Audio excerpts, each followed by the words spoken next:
Buen día muchachos y bienvenidos nuevamente a su curso de análisis de métodos numéricos. En el video anterior estudiamos el concepto de interpolación utilizando el método de Newton. Llegamos a utilizar este método para obtener un polinomio de primer orden. Ahora, en este nuevo video, vamos a ver cómo utilizar ese mismo concepto para poder obtener un polinomio de segundo orden. Posteriormente, utilizaremos el mismo concepto para poder obtener un polinomio de tercer orden y especificaremos una metodología general para poder desarrollar polinomios de orden superior. Entonces, empecemos.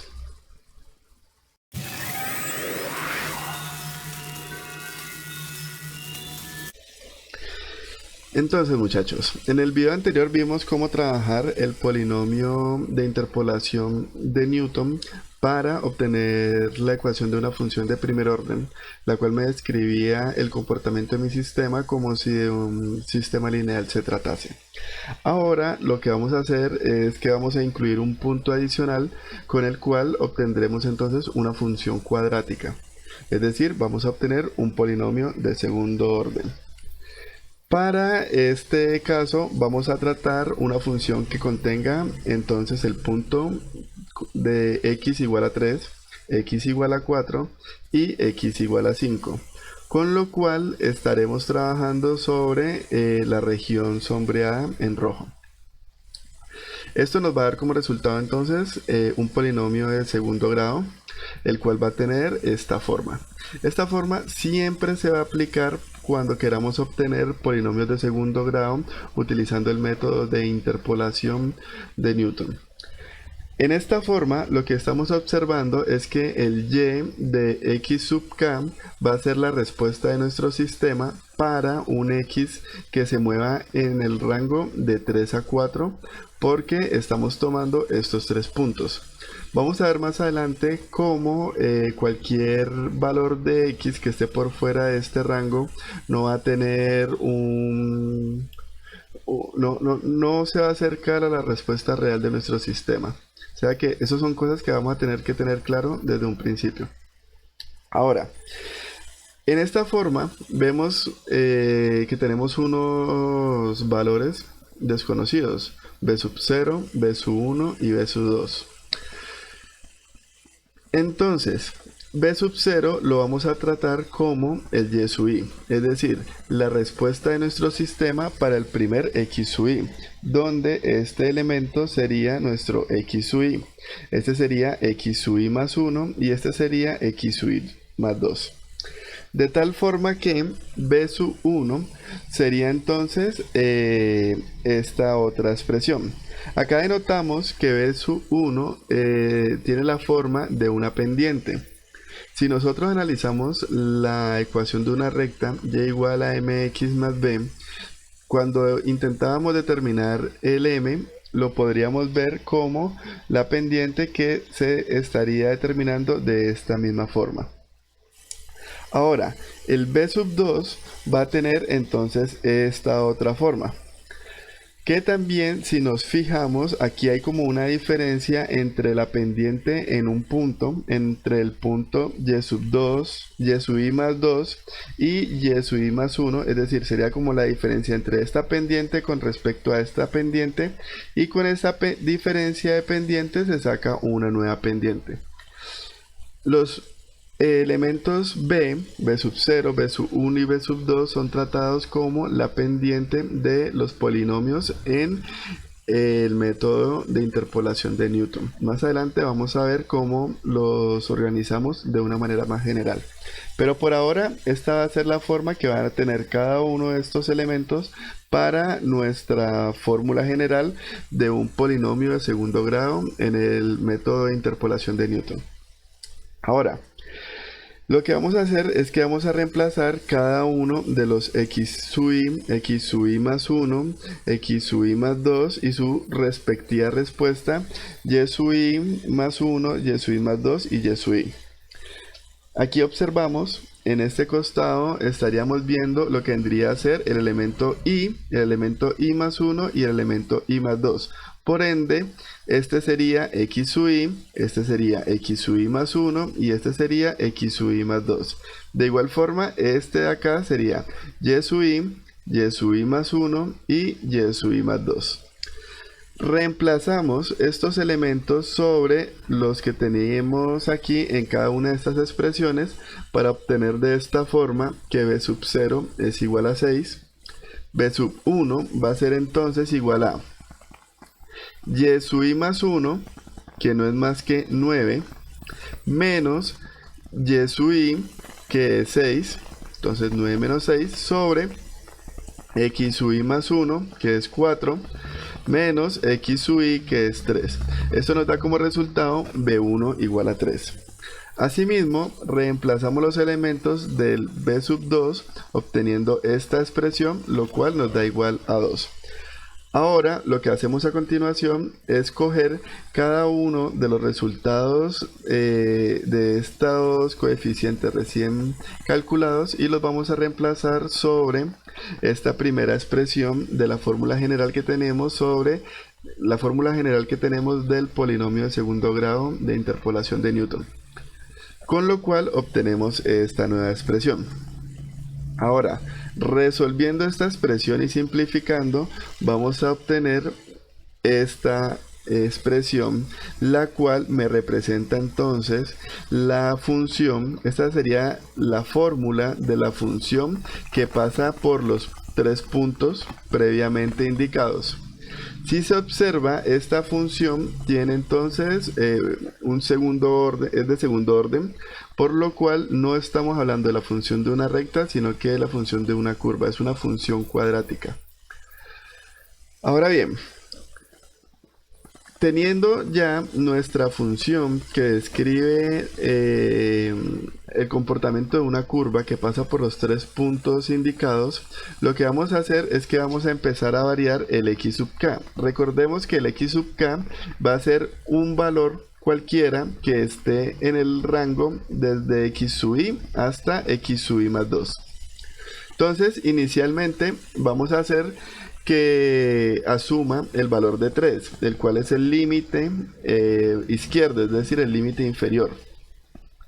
Cuando analizamos entonces la respuesta de esta función evaluada en 3, nos damos cuenta que es igual a 6, es decir, evidenciamos que está pasando por el punto 3,6. De igual forma, cuando evaluemos entonces el punto 4, vemos que la respuesta es 9, es decir, para x igual a 4, y va a ser 9, evidenciando que pasamos por el segundo punto. Asimismo, si verificamos el x igual a 5, vamos a darnos cuenta que nuestra función evaluada en 5 nos va a dar como resultado 8. Lo cual nos indica que también pasa por el punto 5,8.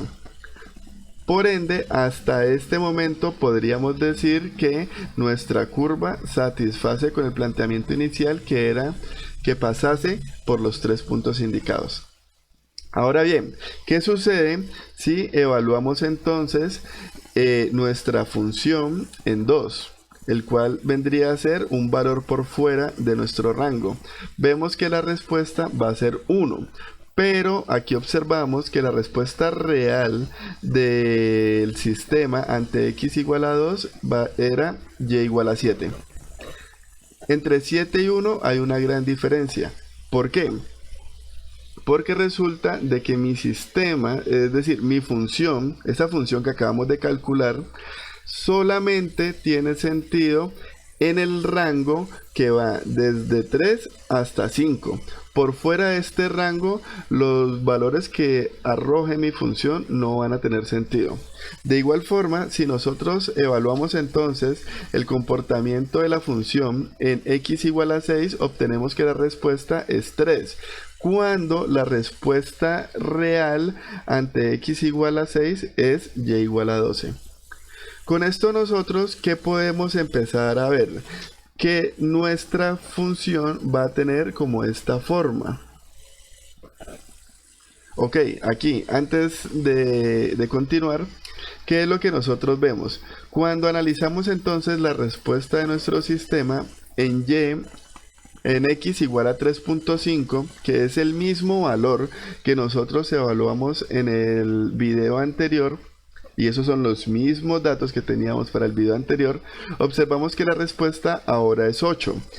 En el ejemplo anterior, utilizando un polinomio de primer grado, es decir, en el que asumíamos un comportamiento lineal entre el punto 3 al punto 4, lo que observábamos era que la respuesta era 7.5.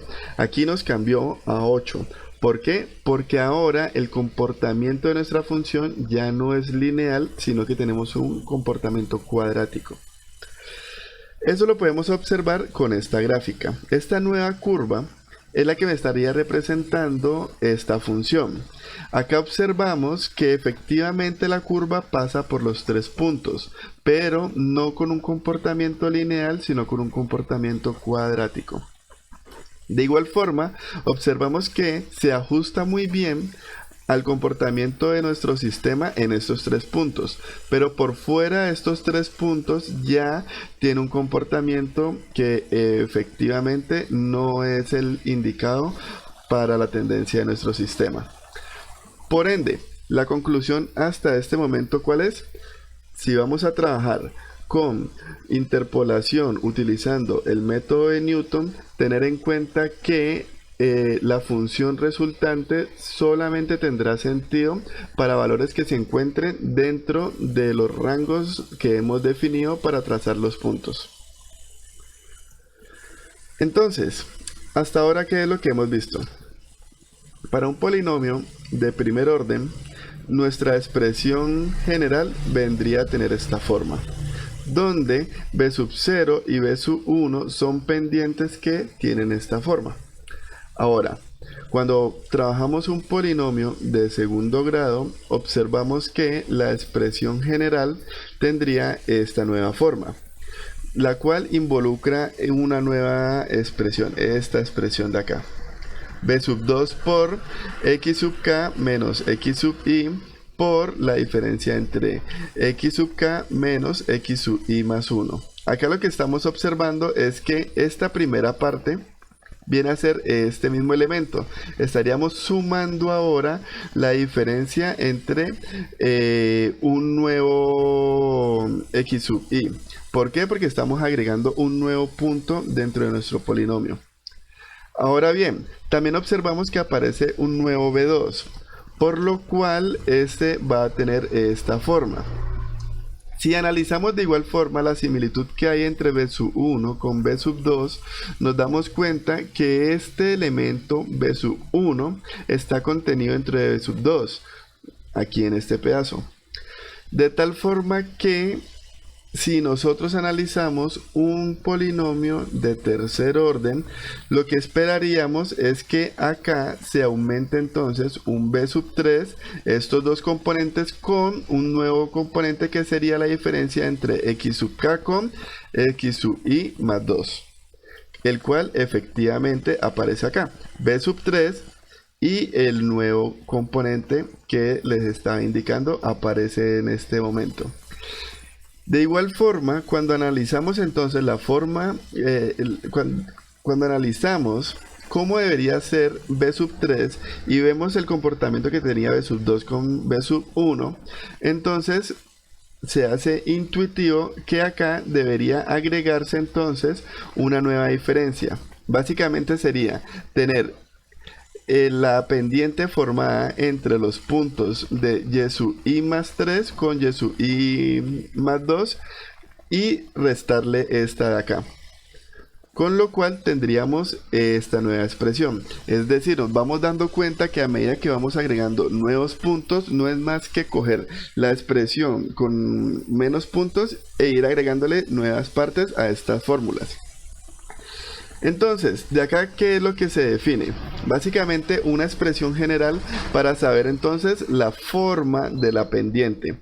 Básicamente esto, que es la expresión general para calcular entonces la pendiente, la vamos a poder encontrar más detallada en el libro de Chapra. Pero ahora lo que yo quiero que me tengan muy claro es que no va a ser más que ir agregando nuevos elementos a nuestro B, dado los nuevos puntos que vamos a ir conteniendo dentro de nuestros polinomios. De igual forma, si tenemos esto como expresión general para el crecimiento de la pendiente a medida que vamos agregando nuevos puntos, vamos a tener entonces esta expresión para representar el comportamiento del polinomio resultante a medida que vamos agregando nuevos puntos. De igual forma, podemos encontrar en más detalle este polinomio, esta expresión general del polinomio en el libro de Chapla.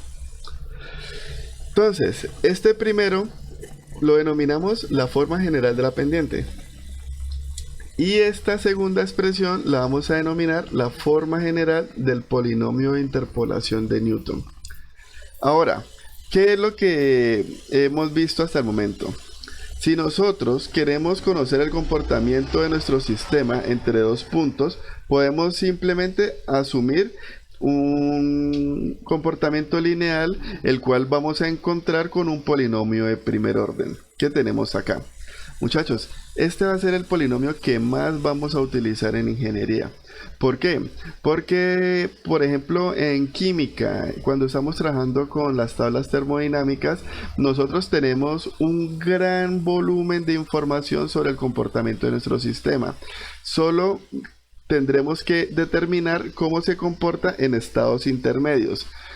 Como en este tipo de sistemas no nos interesa conocer el comportamiento por fuera de los dos puntos que enmarcan el punto de interés, entonces solamente asumiendo un comportamiento lineal nos bastará para encontrar el valor que necesitamos. Ya dependiendo de en qué otros escenarios nos encontremos, puede que necesitemos implementar polinomios de segundo, tercero o de orden superior. Pero en la mayoría de casos, con utilizar este polinomio de primer orden va a ser más que suficiente. Entonces, muchachos, como siempre, ya saben, cualquier duda me la pueden escribir en los comentarios de este video o en el grupo interno. En el siguiente video vamos a ver cómo implementar esto en el desarrollo de un ejercicio. Muchas gracias y nos vemos en el siguiente video.